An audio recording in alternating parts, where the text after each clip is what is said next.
Hello and welcome to the video lecture about the development of the nervous system. My name is Oleg, and in this video we are going to go over some medical terms, the text and exercises, some grammar, and a couple of facts connected to the topic. I'm going to timestamp these parts down in the description, so it's easier for you to click on the ones if you decide to review any of them. Before we start, here are some useful tips for the video playback if you use a computer.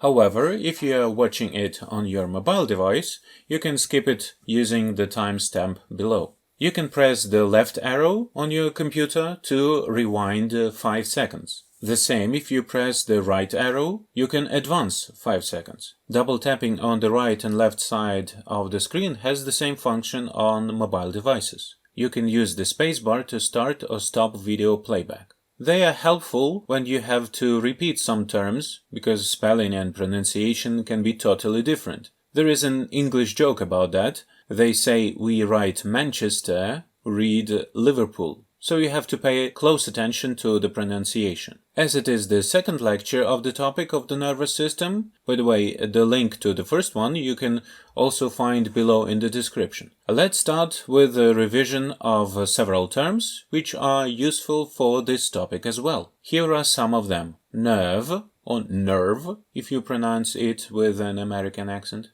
The derivative adjective from this noun is nervous, of course, like in the nervous system, or he's been so nervous lately. The next term has a bit different pronunciation. Neuron. Please don't say neuron or neuron, as it's a common mistake. It's a neuron. One of the derivatives is neurulation. We're going to talk about this process a bit later. In the previous lecture, the following terms were also mentioned. Brain, which is translated into Ukrainian as not just mozok, but головний mozok.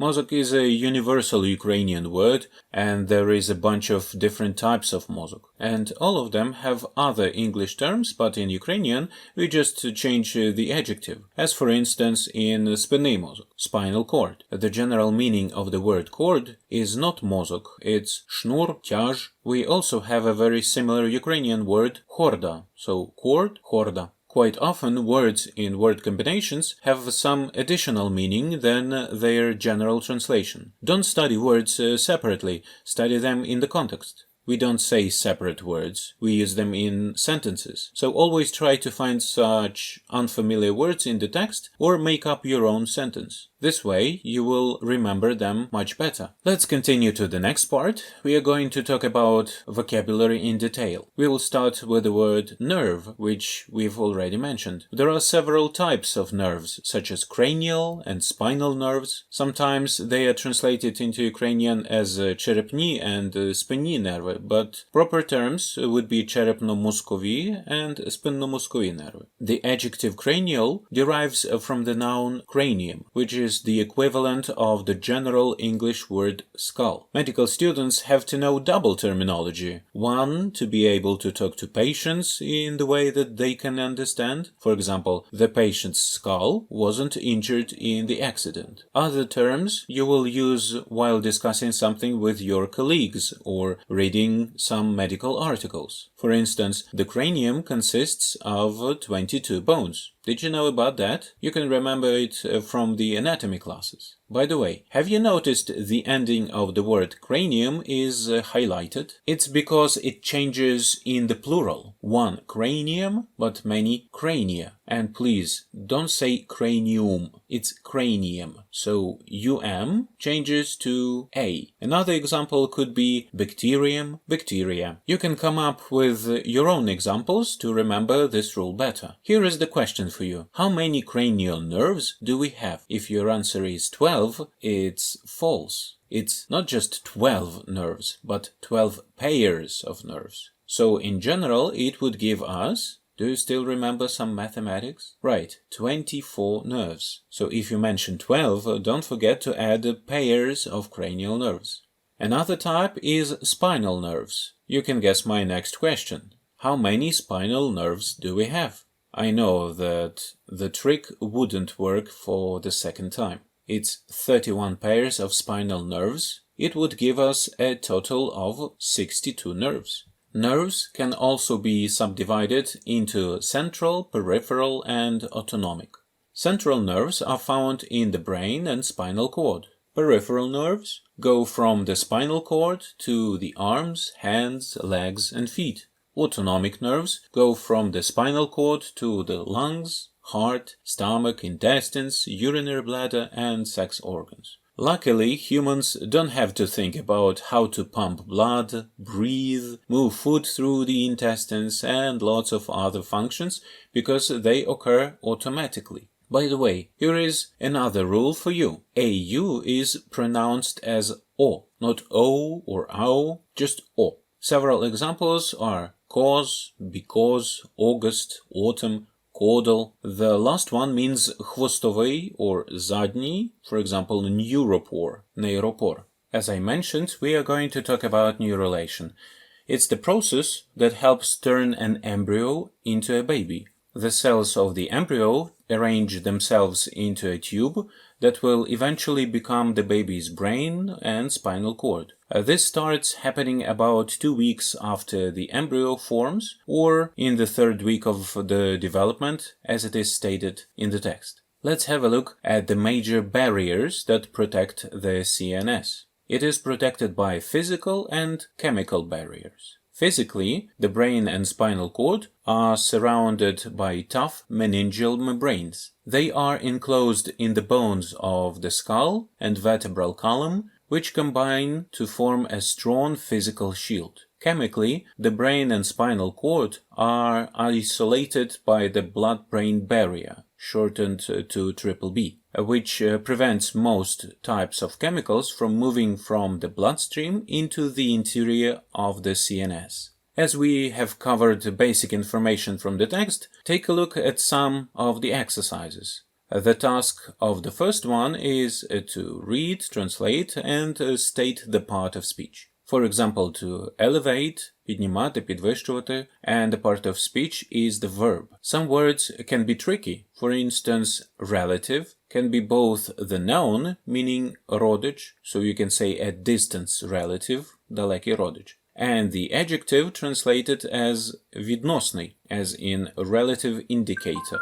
Відносний показник. Words usually have several meanings as the noun composition. It can be chemical composition, хімічний склад, or композиція, also літературний or музичний твір, and some other meanings. In exercise number 2, you have to find words with similar meanings or synonyms. In this case, all of them are verbs. For example, to complete and to conclude. Закінчити, завершити, зробити висновок. Or to compose and to consist of. Складати, утворювати, компонувати, складатися з чогось. In number 3, you have words with the opposite meanings, or antonyms. For instance, internal versus external. Внутрішній, зовнішній. Superior and inferior. Верхній, нижній. Or they can have a figurative meaning. Вищий, кращий, зверхній versus нижчий, гірший, неповноцінний. By the way, if you draw lines and arrows like this, it can look quite messy, so it's better to write letters, simply 1C, 7E, and so on. The next exercise is 4, and the task is to form adjectives from nouns. There is no specific rule that will tell you how to do that. Some change the ending, like cranium becomes cranial. Others can get some extra letters, as with viscera, visceral.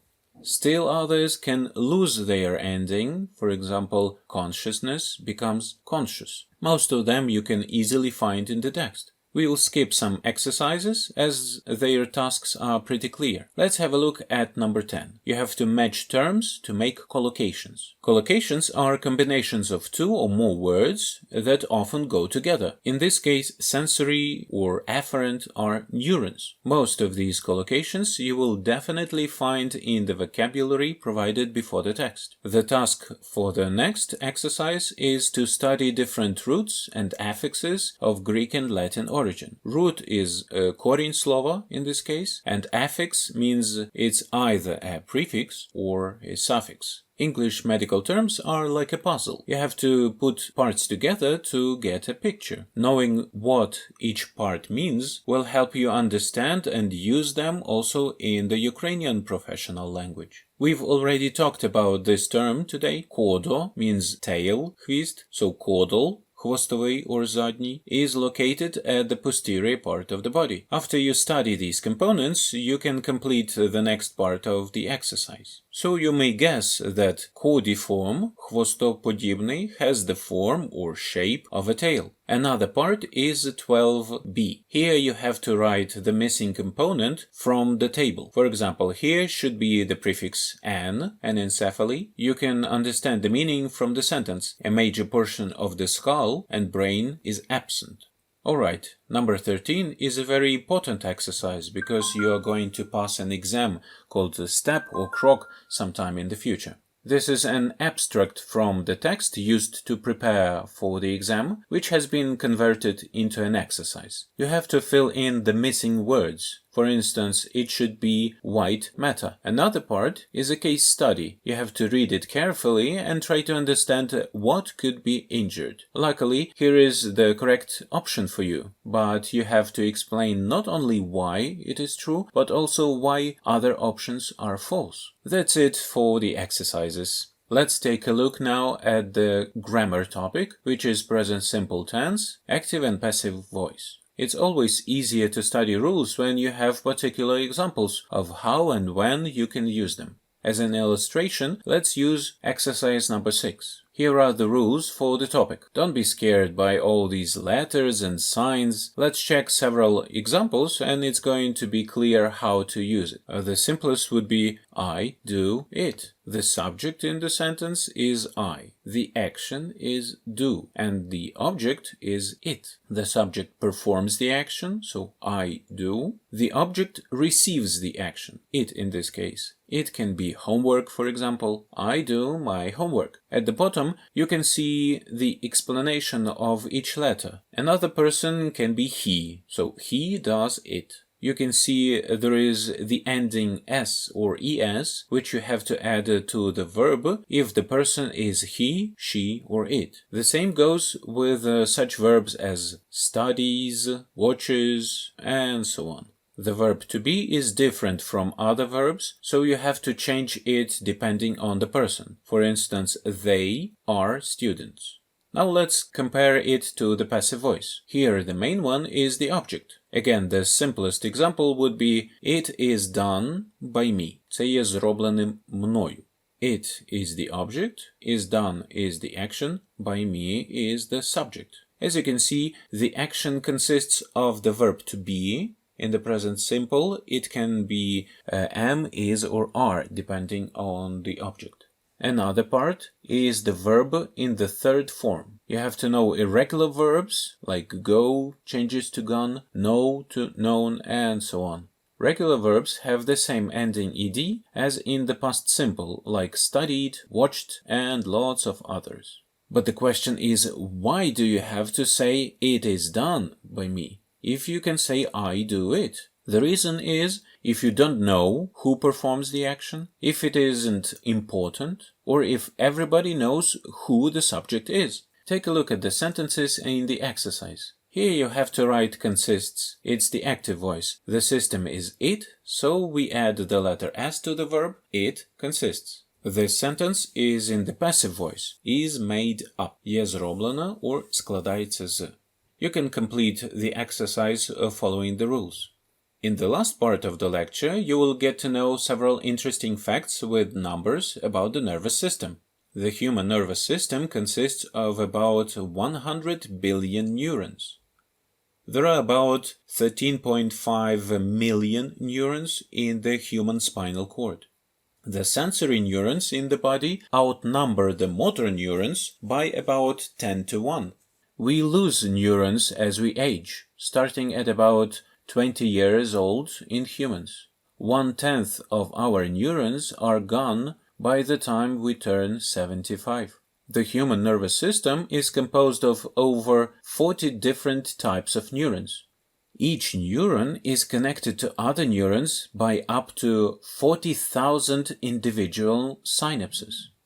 If we lined up all the neurons in our body, it would be around 965 kilometers long.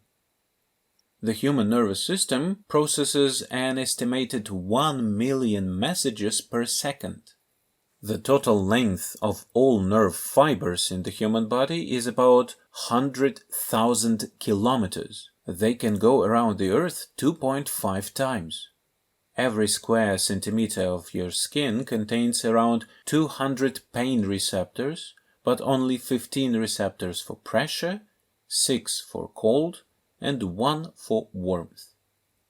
It takes approximately 1/100th of a second for a nerve impulse to travel from the brain to the spinal cord.